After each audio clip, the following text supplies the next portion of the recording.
السلام علیکم ورحمۃ اللہ وبرکاتہ۔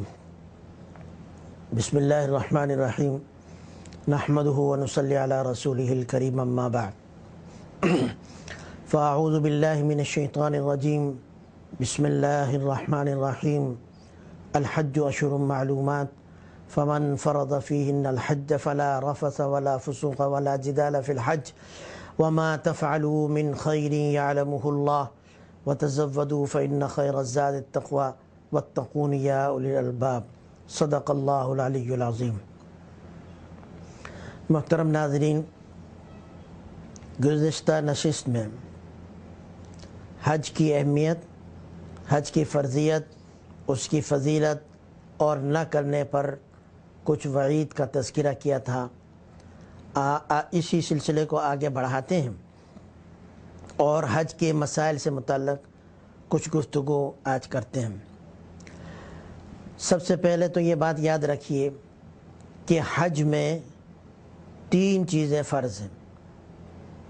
ایک ہے احرام، دوسرا وقوف عرفہ، تیسرا طواف زیارت۔ اور حج میں 6 چیزیں واجب ہیں۔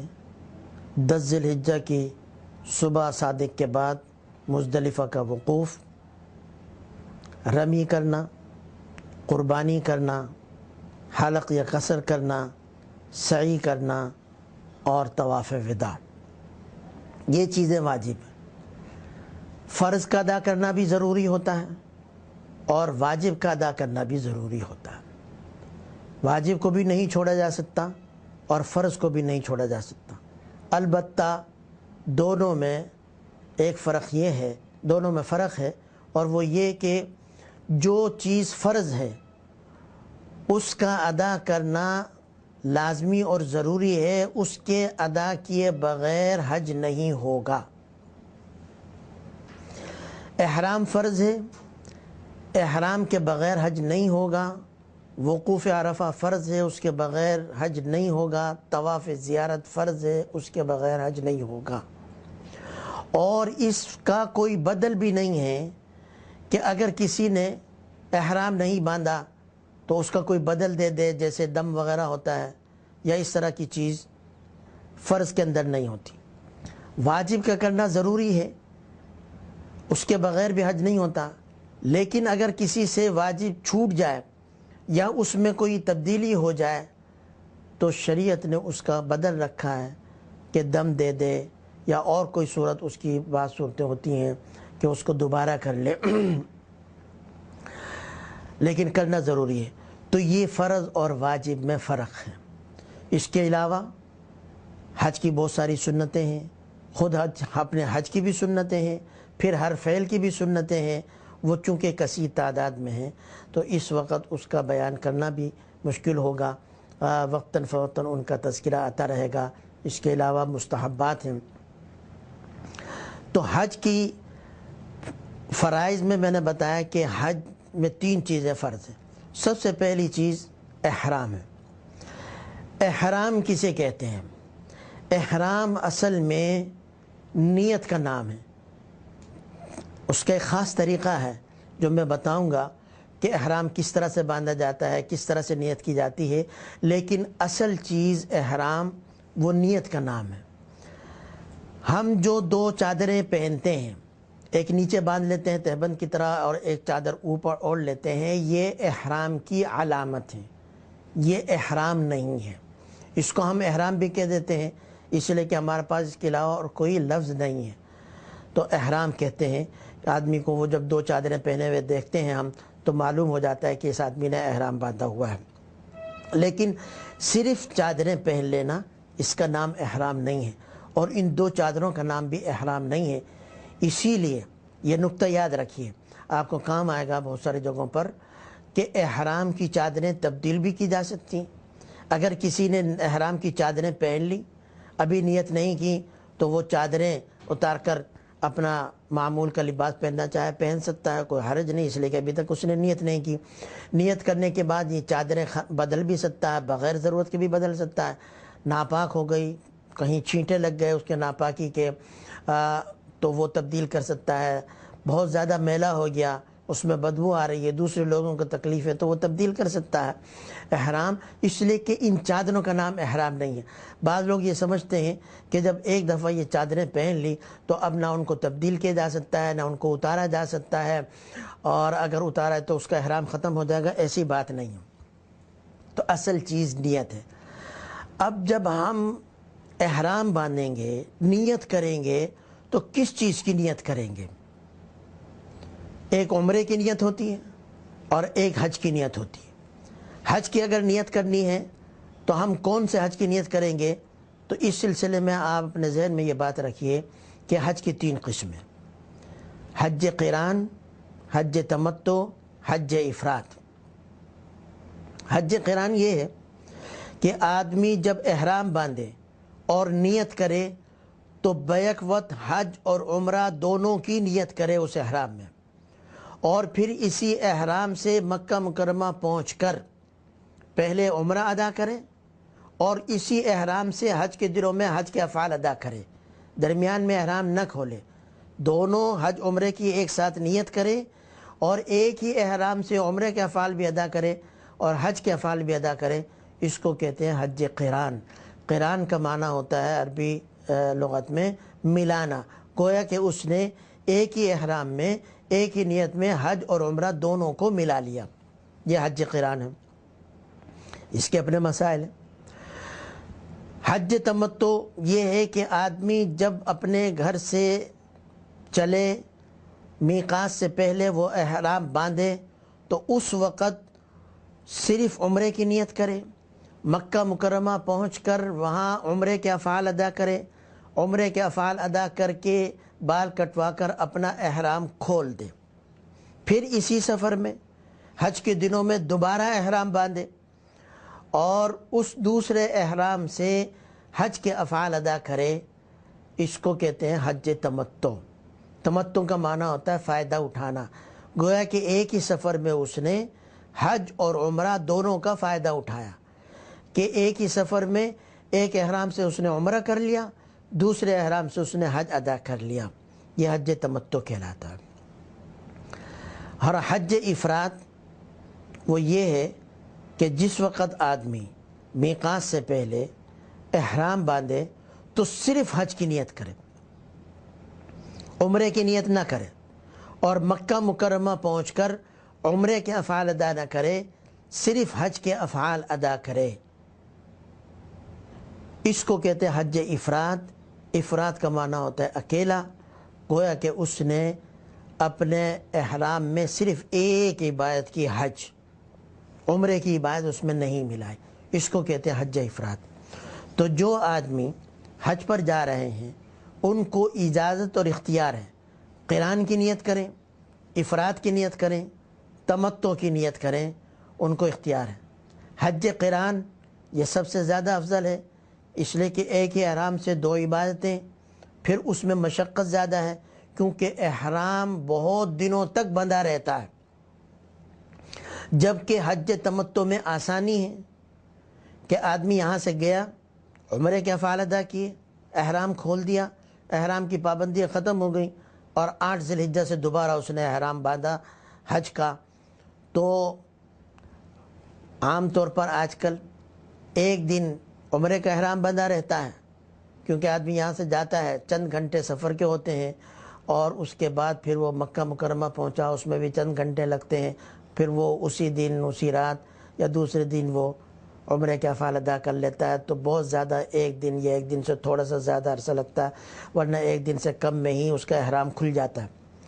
اور حج کا احرام وہ زیادہ سے زیادہ 3 دن بندھا رہتا ہے۔ بہت زیادہ اگر قربانی کی وجہ سے اس کو ایک دن اور انتظار کرنا پڑتا ہے تو وہ ایک الگ مسئلہ ہے، ورنہ 8 ذی الحجہ سے 10 کو اس کا احرام ختم ہو جاتا ہے۔ 3 دن اگر قربانی نہیں ہوئی تو 11 ذی الحجہ کو اس کا احرام کھلے گا، اس سے زیادہ احرام اس کا نہیں ہوتا۔ تو اس میں آسانی ہے کیونکہ احرام کی بہت ساری پابندیاں ہیں، ان پابندیوں پر عمل کرنا تھوڑا سا مشکل ہوتا ہے۔ حج افراد اس میں ایک ہی عبادت ہوتی ہے، اس میں بھی جو لوگ پہلے چلے جاتے ہیں تو ان کا احرام بندھا رہتا ہے کیونکہ جب تک حج کے افعال وہ ادا نہیں کرے گا 10 ذی الحجہ تک اس کا احرام بندھا رہے گا، تو اس میں بھی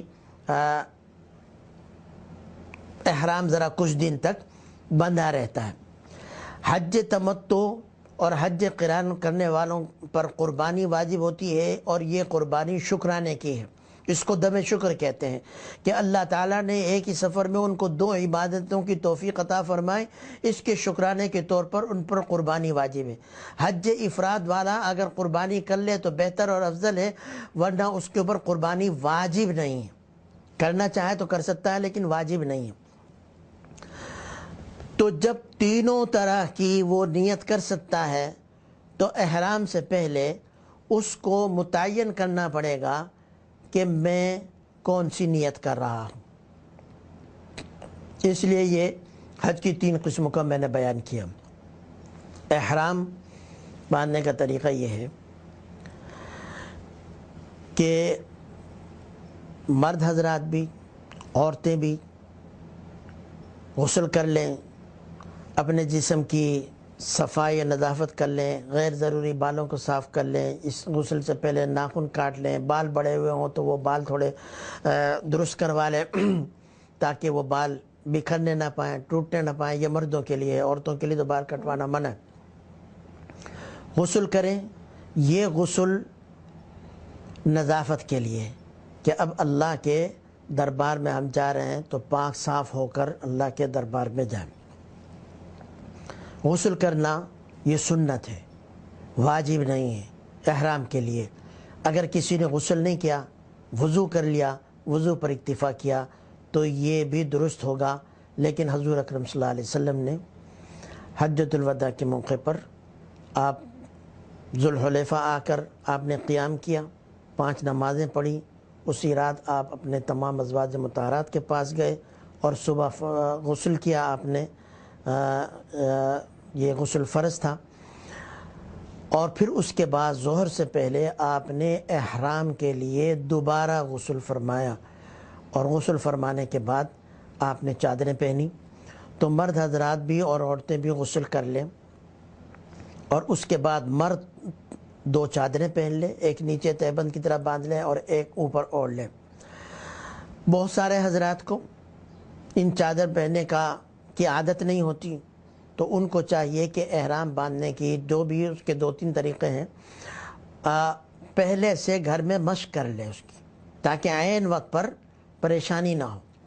تو مشق کر لیں گے احرام باندھنے کی، چادر باندھنے کی، خصوصاً نیچے، تو ان کے لیے آسانی ہو جائے گی۔ تو مرد حضرات غسل کے بعد یہ 2 چادریں پہن لیں، عورتیں اپنے معمول کے کپڑے ہی پہن لیں، اور اسی میں وہ احرام کی نیت کریں گی۔ عورتوں کے لیے احرام کا کوئی خاص لباس نہیں ہے، کوئی خاص رنگ نہیں ہے، جو اس کے پہننے کے کپڑے ہیں انہی میں وہ احرام کی نیت کرے گی۔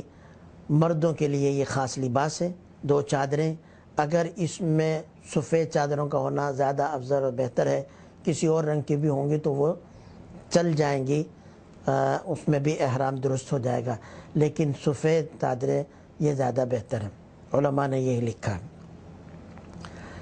2 چادریں پہن لی، ابھی 2 رکعت نماز پڑھنے سے پہلے جسم پر خوشبو لگانا یہ سنت ہے۔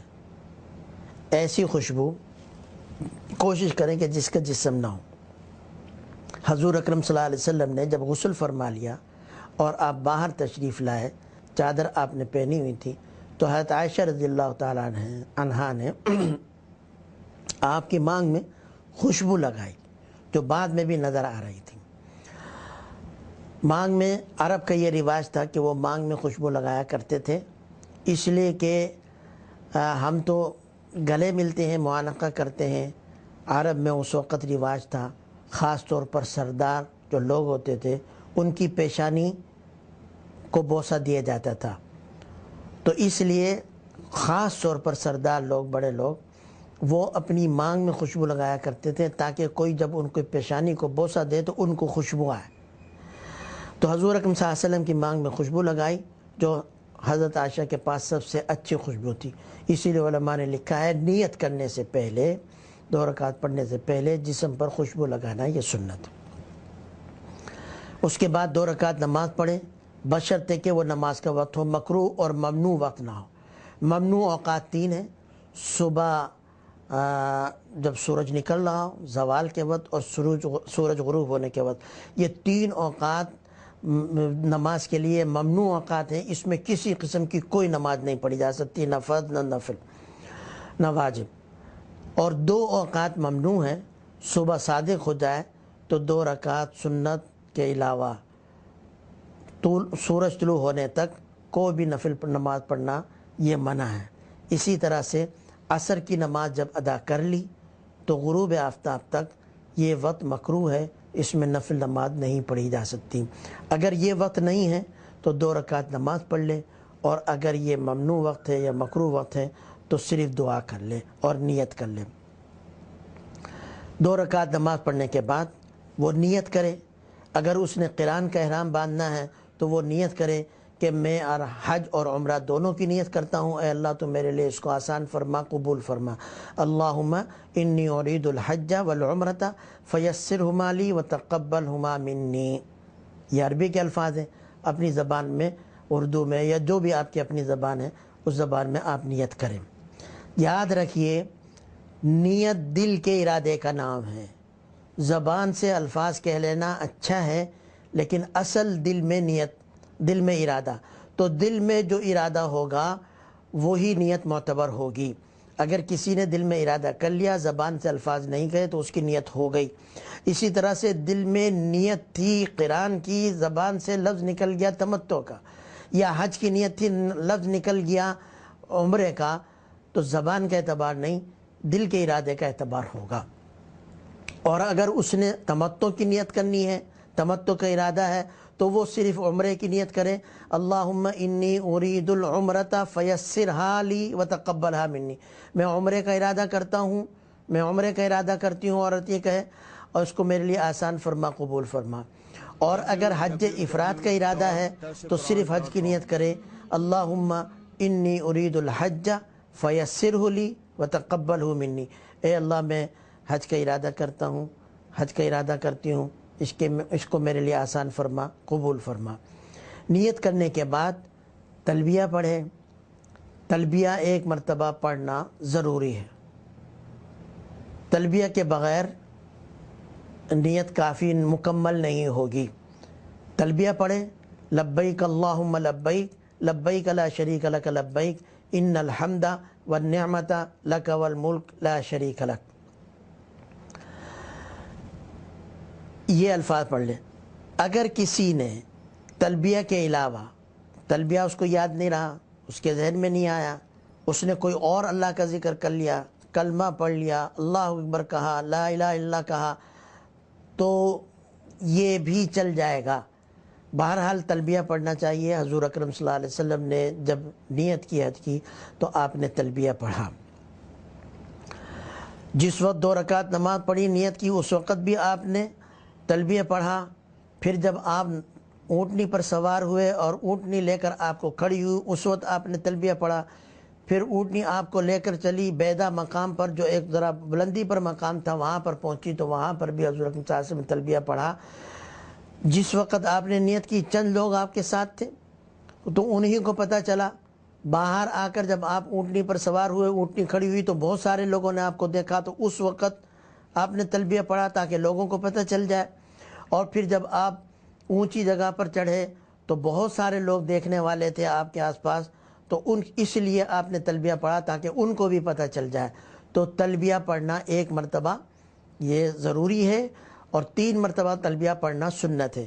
مرد حضرات اتنی بلند آواز سے تلبیہ پڑھیں کہ آس پاس جو لوگ ہیں ان کو بھی سنائی دے، اور عورت آہستہ آواز سے تلبیہ پڑھے گی لیکن زبان ہلائے گی کہ کم از کم اس کو اپنی آواز سنائی دے کہ میں نے تلبیہ پڑھا ہے۔ صرف دل ہی دل میں پڑھ لینا، زبان نہ ہلانا، یہ کافی نہیں ہے۔ 3 مرتبہ تلبیہ پڑھنا مسنون ہے۔ اس کے بعد دعا کریں کہ اللہ تعالی ہمارا یہ سفر قبول فرما لے، اللہ تعالی ہمارا یہ تلبیہ پڑھنا قبول فرما لے۔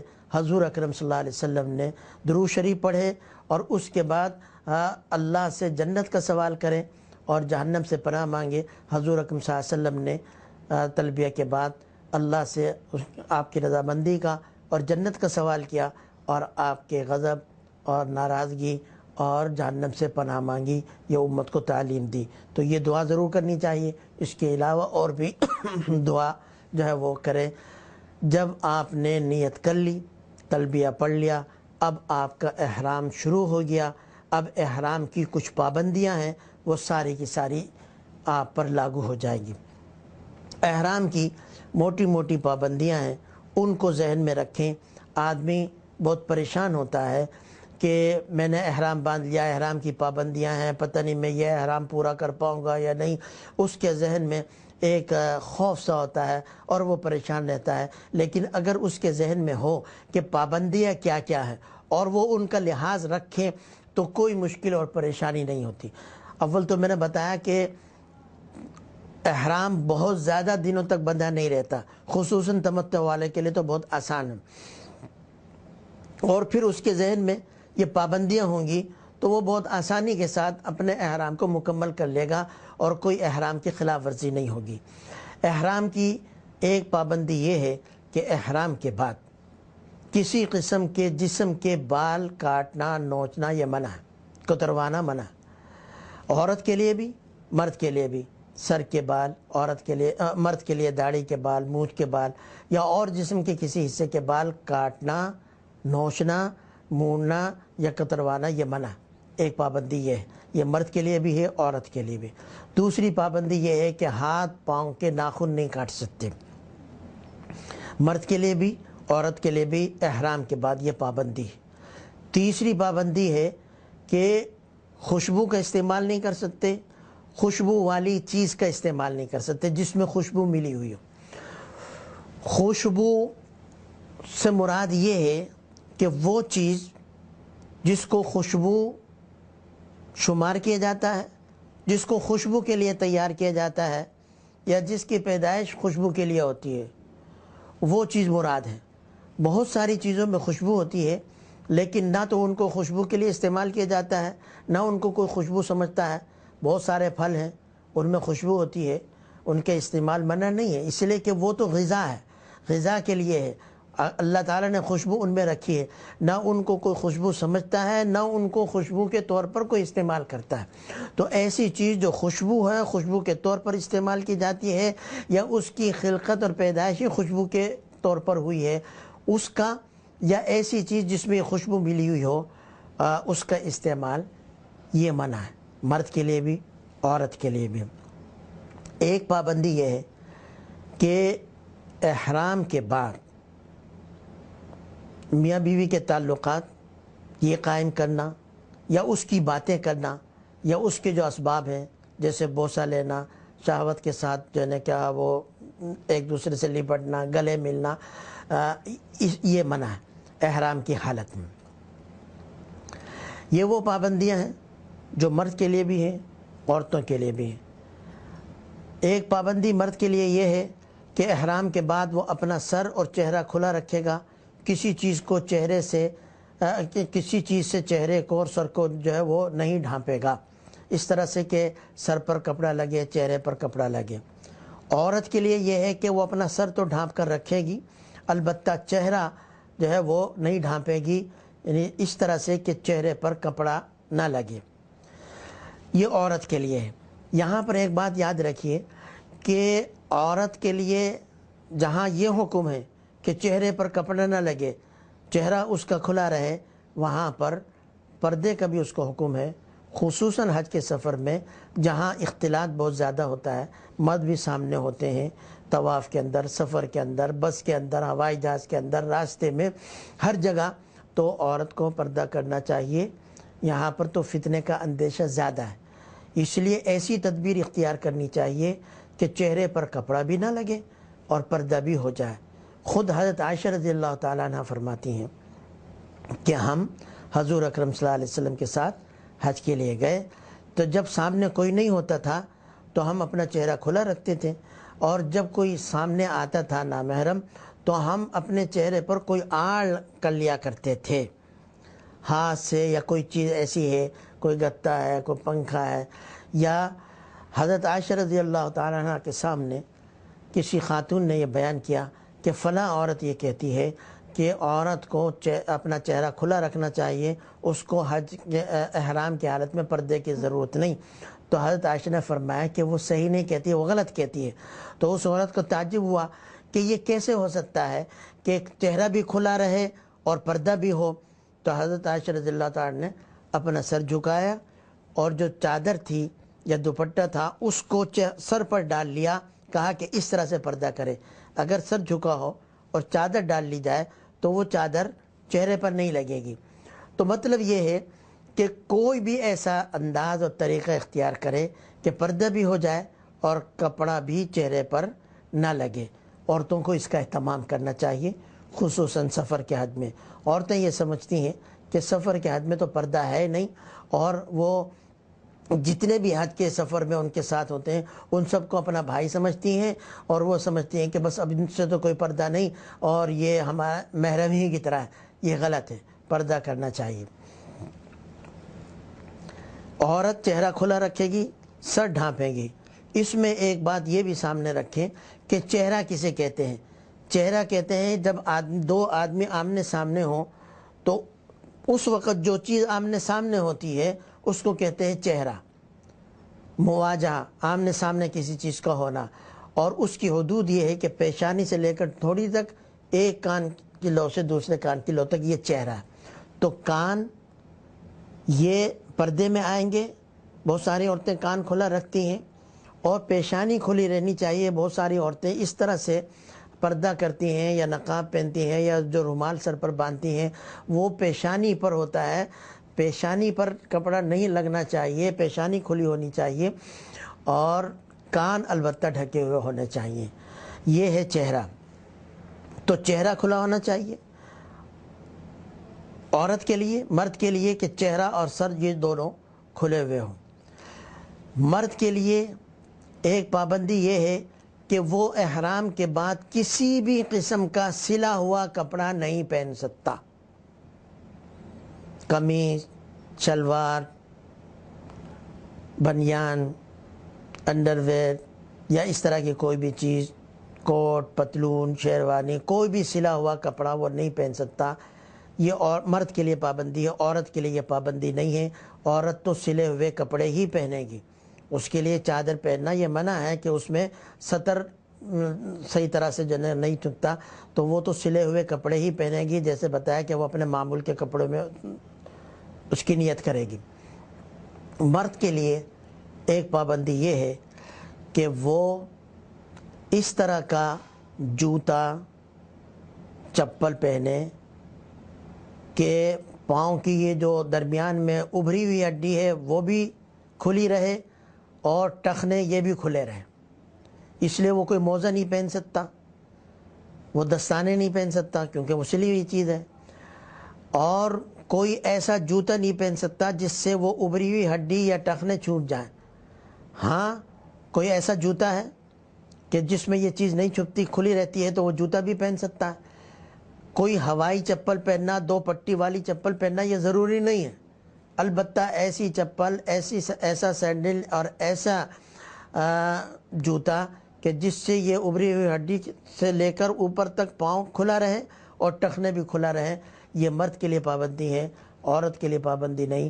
عورت کسی قسم کا جوتا پہن سکتی ہے، عورت موزے پہن سکتی ہے، عورت دستانے پہن سکتی ہے۔ اگرچہ علماء نے لکھا کہ دستانے پہننا اس کے لیے زیادہ بہتر نہیں ہے، لیکن پہن سکتی ہے۔ اگر کسی عورت نے یہ پہن لیے تو اس کے احرام میں کوئی فرق نہیں پڑے گا۔ یہ احرام کی موٹی موٹی پابندیاں تھیں جو آپ کے سامنے ذکر کی۔ اگر یہ چیزیں ذہن میں ہوں تو احرام کو پورا کرنا بہت آسان ہو جائے گا۔ صرف تھوڑی سی توجہ کی ضرورت ہوتی ہے۔ غلطی کہاں ہوتی ہے؟ تھوڑی سی لاپرواہی کی وجہ سے۔ مثال کے طور پر آپ جہاز میں بیٹھے ہیں، احرام آپ نے باندھ لیا، نیت کر لی، کھانا آیا، کھانے کے ساتھ عام طور پر وہ ایک ٹیشو دیتے ہیں جس میں وہ خوشبو لگی ہوتی ہے ہاتھ صاف کرنے کے لیے، تو آدمی بے دھیانی میں کھانے کے بعد اس نے وہ ٹیشو پیپر نکالا اور اس سے ہاتھ صاف کر لیا۔ وہ خوشبو والا ہے، یہ منع ہے۔